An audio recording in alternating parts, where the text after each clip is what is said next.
எங்கள் வீட்டுக்கும் எதிர்த்த வீட்டில் ஒரு காலேஜ் படிக்கிற பையன் இருக்கான். உங்கள் வீட்டு எதிர்த்த வீட்டில் யார் இருக்கா? ஒரு காலேஜ் படிக்கிற பையன் ஒருத்தன் இருக்கான். நினச்சேன் இருக்கணும் இருக்கணும் இருக்கணும். உங்களுக்கு ஏன்னு வயிற்று எரியுது? என்ன வயிற்றுச்சலா? என்ன கொடுமைன்னா இது? உன் வீட்டு எழுத்தாப்புல ஒரு காலேஜ் பையன் இருக்கிற மாதிரி என் வீட்டுக்கு எழுத்தாப்புல ஒரு காலேஜ் பொண்ணு இருந்தால் நான் ஏமா வயிற்றுச்சல் எரிய போகிறேன்? காலேஜ் பொண்ணு இல்லைன்னா கூட பரவாயில்லண்ணே, 2 கிழவிங்க இருக்காங்கண்ணே எழுத்தாப்புல. இன்னைக்கும் நாளைக்கும் ஈத்துக்கிட்டு இருக்கு. நான் 2 நாள் பார்ப்பேன், 3ஆவது நாள் நானே போட்டு தள்ளுவேன். ஐயா, எங்கள் வீட்டுக்கு எழுத்தாப்புல ஒரு காலேஜ் படிக்கிற பையன் இருக்கான். அவனை கூப்பிட்டு கேட்டேன், ஏண்டா தம்பி, நீ நல்லா சொகுசாக வாழணும்னா நீ என்ன பண்ண போற? சொகுசான வாழ்க்கைக்கு நீ என்ன ஐடியா பண்ணி வச்சிருக்கான்னு கேட்டேன். அவன் உடனே என்னை பார்த்து சொன்னான், நான் ஒரு ஐடியாவும் பண்ணலக்கா, நான் பெருசாக கஷ்டம்லாம் ஒன்றும் பட போகிறது இல்லை, ஒரே ஒரு சிம்பிளாக ஒரு ஐடியா வச்சுருக்கேன். ஏசி ரூமில் ஓசி சாப்பாடு, மூளைக்கு வேலை கிடையாது, உடம்புக்கு வேலை கிடையாது, நல்ல ஒரு சாமியாரா பார்த்து சிஷ்யனா சேர்ந்துட போகிறேங்கிறான். இப்படி போயிட்டு இருக்கிற நாட்டை பார்த்து பலே பலேன்னு எந்த மனுஷனாவது கைதட்டுவானா? ஐயா ஐயா, நம்ம நாட்டில் பெண்களையும் சாதாரணமாக சொல்லக்கூடாது.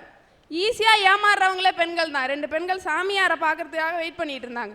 அதில் ஒரு அம்மா சொல்லிச்சு, அட போக்கா, 3 மாசமாக வெயிட் பண்ணுற இந்த சாமியாரை பார்க்கவே முடியல அப்படின்னுச்சு. உடனே இன்னொரு அக்கா சொன்னது, அடி போடி, நீ அது 3 மாசமாக அந்த சாமியாரை பார்க்க முடியாமல் வெயிட் பண்ணுற, நான் அந்த சாமியாரை பார்த்ததால இப்போ 3 மாதம் உண்டின்னு. ஐயா, சிவபெருமான் தன் உடம்புல பாதியே சக்திக்கு ஒதுக்கி கொடுத்தாருன்னு புராண கதைகள் சொல்லுது. நாங்கள் பாதியெல்லாம் கேட்கல, வெறும் 33% கேட்குறோம் பாராளுமன்றத்தில். அதுக்கு எவ்வளோ கூச்சல், எவ்வளோ குழப்பம், எவ்வளோ சண்டை, ஏன்னு கேட்குறேன்.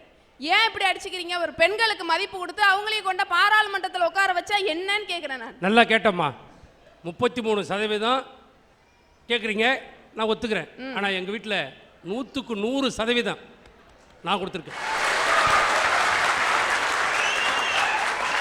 ஆனால் ஒரு சின்ன திருத்தம், 100% நான் கொடுக்கல, அவளே எடுத்துக்கிட்டான். உங்களுக்கு வாச்சது அப்படின்னா நாங்கள் என்னையா பண்ண முடியும்? ஐயா, நம்ம நாட்டோட தேசிய விளையாட்டு என்ன? ஹாக்கி. ஹாக்கி ஆரம்பித்தால டெல்லியில் ஆரம்பித்து 4 நாள் நடந்ததில்ல. ஹாக்கியில் மொத்தம் 12 நாடுகள் கலந்துக்கிட்டான். நம்ம நாடு 7வது இடம். கொஞ்சம் பெருமைப்பட மகிழ்ச்சியான விஷயம்தான். ஏன்னா நம்ம பங்காளி 12வது இடத்துல தான் இருக்கான், நம்ம 7வது இடத்துல வந்துட்டோம். கொஞ்சம் பெருமைப்பட வேண்டிய விஷயம். அதை பற்றி ஒன்றும் பிரச்சனை இல்லை பவானி அம்மா. நம்ம நாடு ஹாக்கியில் 7வது இடத்துல இருந்தா, 9வது இடத்துல இருந்தா, கபடியில் மட்டும் நம்ம ஆளுங்க தான் இன்னைய வரைக்கும் மெடல் வாங்கிட்டு இருக்கோம். அந்த பெருமை நம்மளை விட்டு எங்கேயும் போகலை.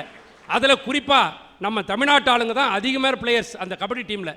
எப்படா ரஷ்யாக்காரன் கேட்டான், தமிழ்நாட்டுக்காரன் மட்டும் எப்படா கபடியில் தொடர்ந்து மெடல் வாங்குறீங்கன்னு கேட்டதுக்கு நம்மளால சொன்னா, நாங்கள் தாண்டா லபுக்கு லப்புன்னு காலை வாரி விடுவோம் அப்படின்னா.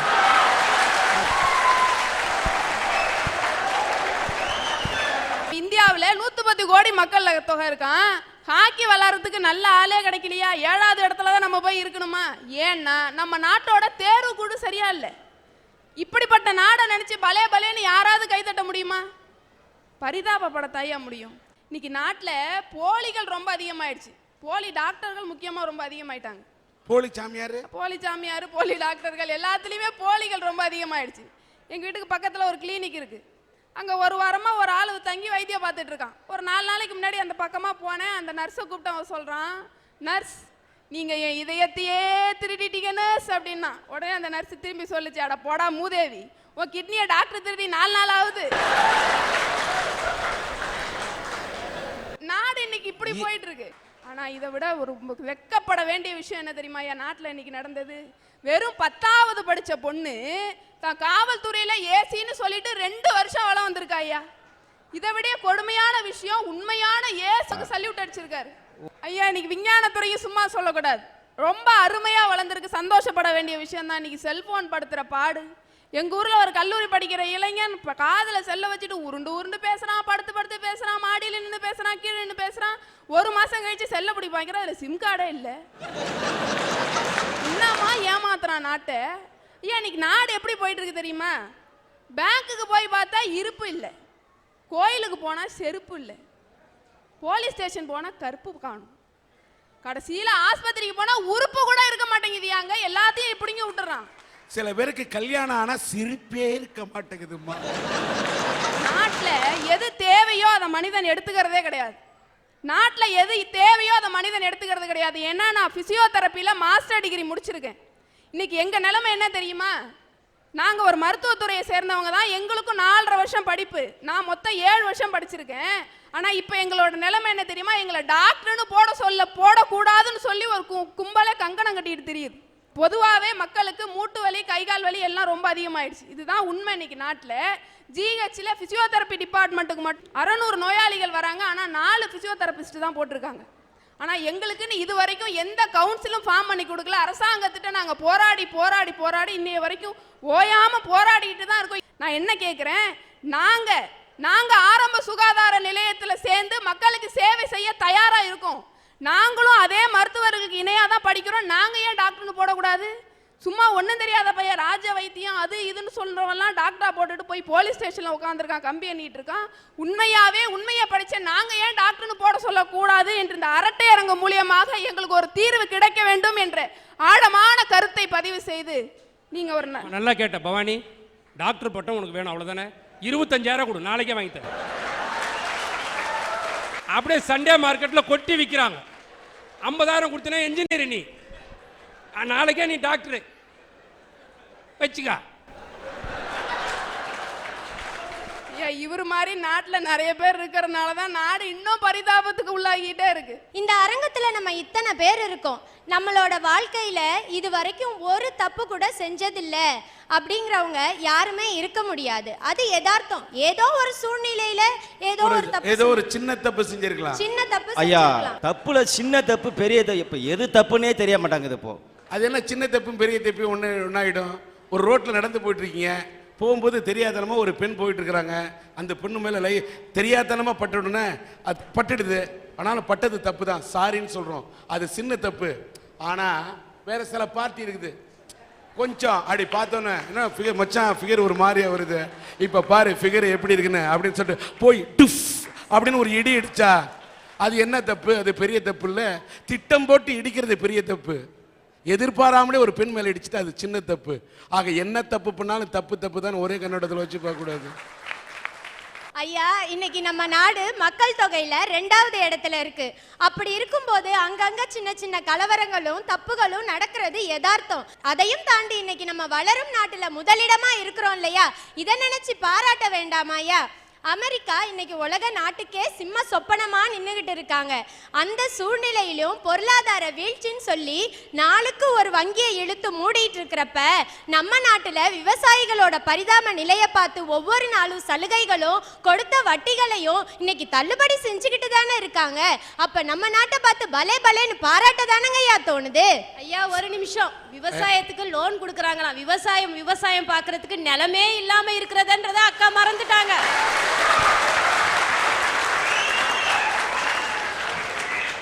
ஐயா, ஸ்டாண்டர்ட் ஆஃப் லைஃப்ங்கிறது வேற, ஸ்டாண்டர்ட் ஆஃப் லிவிங்கிறது வேற. ஸ்டாண்டர்ட் ஆஃப் லைஃப், நீ எல்லா வளமும் கொடு, நான் நல்லா வாழ்ந்து காட்டுறேங்கிறது ஒரு பக்கம். ஆனா ஸ்டாண்டர்ட் ஆஃப் லிவிங், இன்னைக்கு என் நாடு ஏழ்மையா இருந்தாலும் மற்ற நாடுகளுக்கு முன்னிலையில வளமா வாழுதுன்னு பாராட்டுறேங்க ஐயா. நானு இன்னைக்கு நம்ம நாடு இருக்க நிலைமைய பார்த்து ஒரு கவிஞன் அழகா சொன்னா, ரத்தம் தோய்ந்த மானுட கைக்குட்டையில் மண்மகள் மத்திய ரேகையில் கொடி உலர்த்துகிறாள்னு. இன்னைக்கு நம்ம நாடு எதுல முன்னேறிட்டு இருக்கு? வன்முறையிலையும் தீவிரவாதத்திலையும் தானே. பிப்ரவரி 13ஆம் தேதிக்கும் 16ஆம் தேதிக்கு இடையில எத்தனை நாள் சார்? 3 நாள். அந்த 3 நாளுக்கு இடையில 3 இடத்துல குண்டு வெடிப்பு நடந்திருக்கு. இதை பார்த்து பலேன்னு கை தட்டுறதா இல்ல அட பாவமேனு பரிதாபப்படுறதா சார்? இன்னைக்கு நம்ம நாடு எதுலையோ முன்னேற்றம் அடைஞ்சிட்டுன்னு பேசிட்டு இருக்காங்க.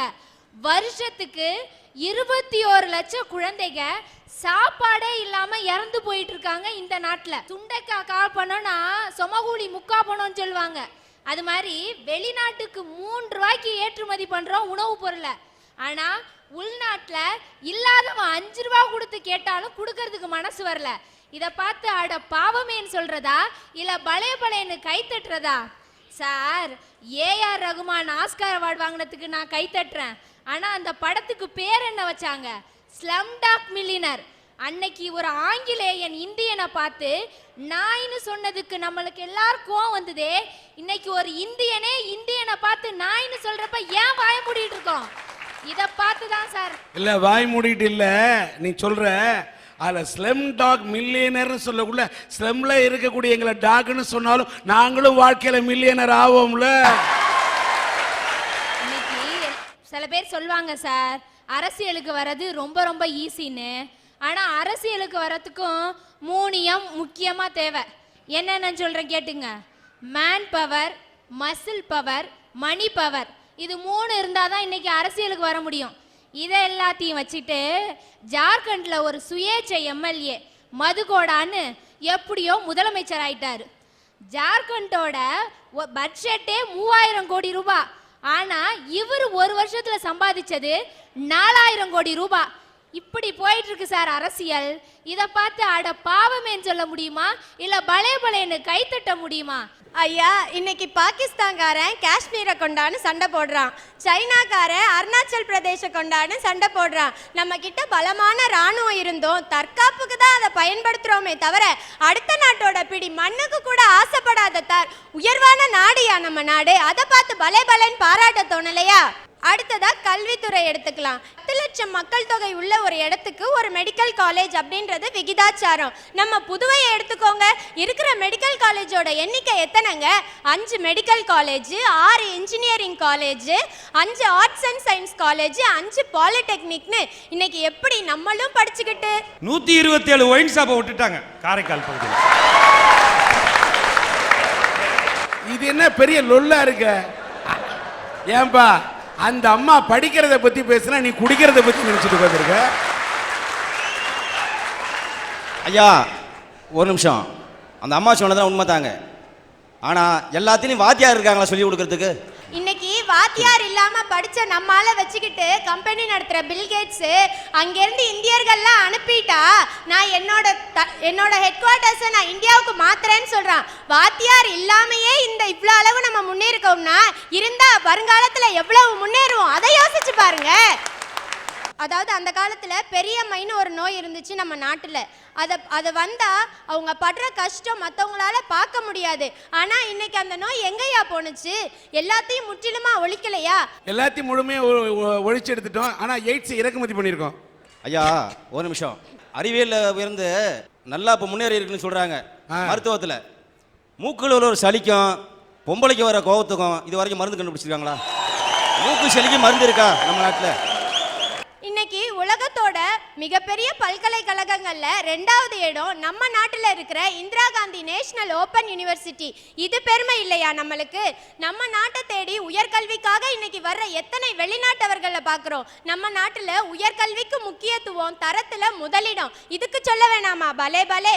இன்னைக்கு மண்தரையா இருந்த எத்தனையோ கிராமங்கள் தன்னுடைய சாலைகளை கொண்டு போய் நகரத்தோட 4 வழி சாலையில போய் இணைச்சிக்கிட்டு இருக்கே. இதை பார்த்து நம்ம சொல்ல வேணாமா பலே பலே? அதாவது ஒரு நாட்டுக்காரனோ இன்னொரு நாட்டுக்காரனோ இன்றைய சூழ்நிலையில யார்கிட்ட ராணுவ கூட்டணி வச்சுக்கிட்டு எந்த நாடு சோனாங்கியா இருக்கான், எவனை எந்த நேரத்துல அடிக்கலான்னு பார்த்துட்டு இருக்கிற இந்த நேரத்துல இன்றளவும் அணிசேரா கொள்கையில நம்ம நாடு தனிச்சு நிக்குதே. இதை நினைச்சு நம்ம சொல்ல வேணாமா பலே பலே? அன்னைக்கு காந்தியடிகள் நம்ம நாட்டு விடுதலைக்காக ஒத்துழையாமை இயக்கம் நடத்தினாரு. அதுல சிறையில இருந்தவங்களும் பங்கெடுத்துக்கிட்டாங்க. அப்படி இருக்கப்ப பிரிட்டிஷ் ஏகாதிபத்தியம் என்னென்னமோ செஞ்சு பார்த்தது. ஆனா நம்ம வீரர்கள் ஒன்றுத்துக்கும் அசையல. கடைசியா என்ன பண்ணாங்கன்னா ஒரு 2 மாச குழந்தைய அவங்க அம்மா கிட்ட இருந்து பிரிச்சுட்டாங்க. அந்த குழந்தை பசியால அழுதுகிட்டு இருக்கு. 2 பேரையும் தனித்தனி சிறையில போட்டு வச்சுட்டாங்க. இந்த பக்கம் அந்த தாய் அழுறா, அந்த பக்கம் அந்த குழந்தை பசியால துடிச்சிட்டு இருக்கு. கடைசியா இயக்கத்தை கைவிட்டுலான்னு வந்தப்ப அந்த தாய் சொன்னா, இந்த அடிமை இந்தியாவில் தான் என்னோட மகன் உயிரோட இருக்கணும்னா அவன் உயிரே தேவையில்லைன்னு சொன்னான். அப்படிப்பட்ட இந்த இந்திய நாட்டில் பெண்களுக்கு 33 விழுக்காடு கொடுக்கறதுக்கு எவ்வளோ பிரச்சனை. இத்தனி பிரச்சனை இருக்கிற தேசத்தை பார்த்து பலே பலேன்னு கைத்தட்ட என்னால் முடியாது சார்.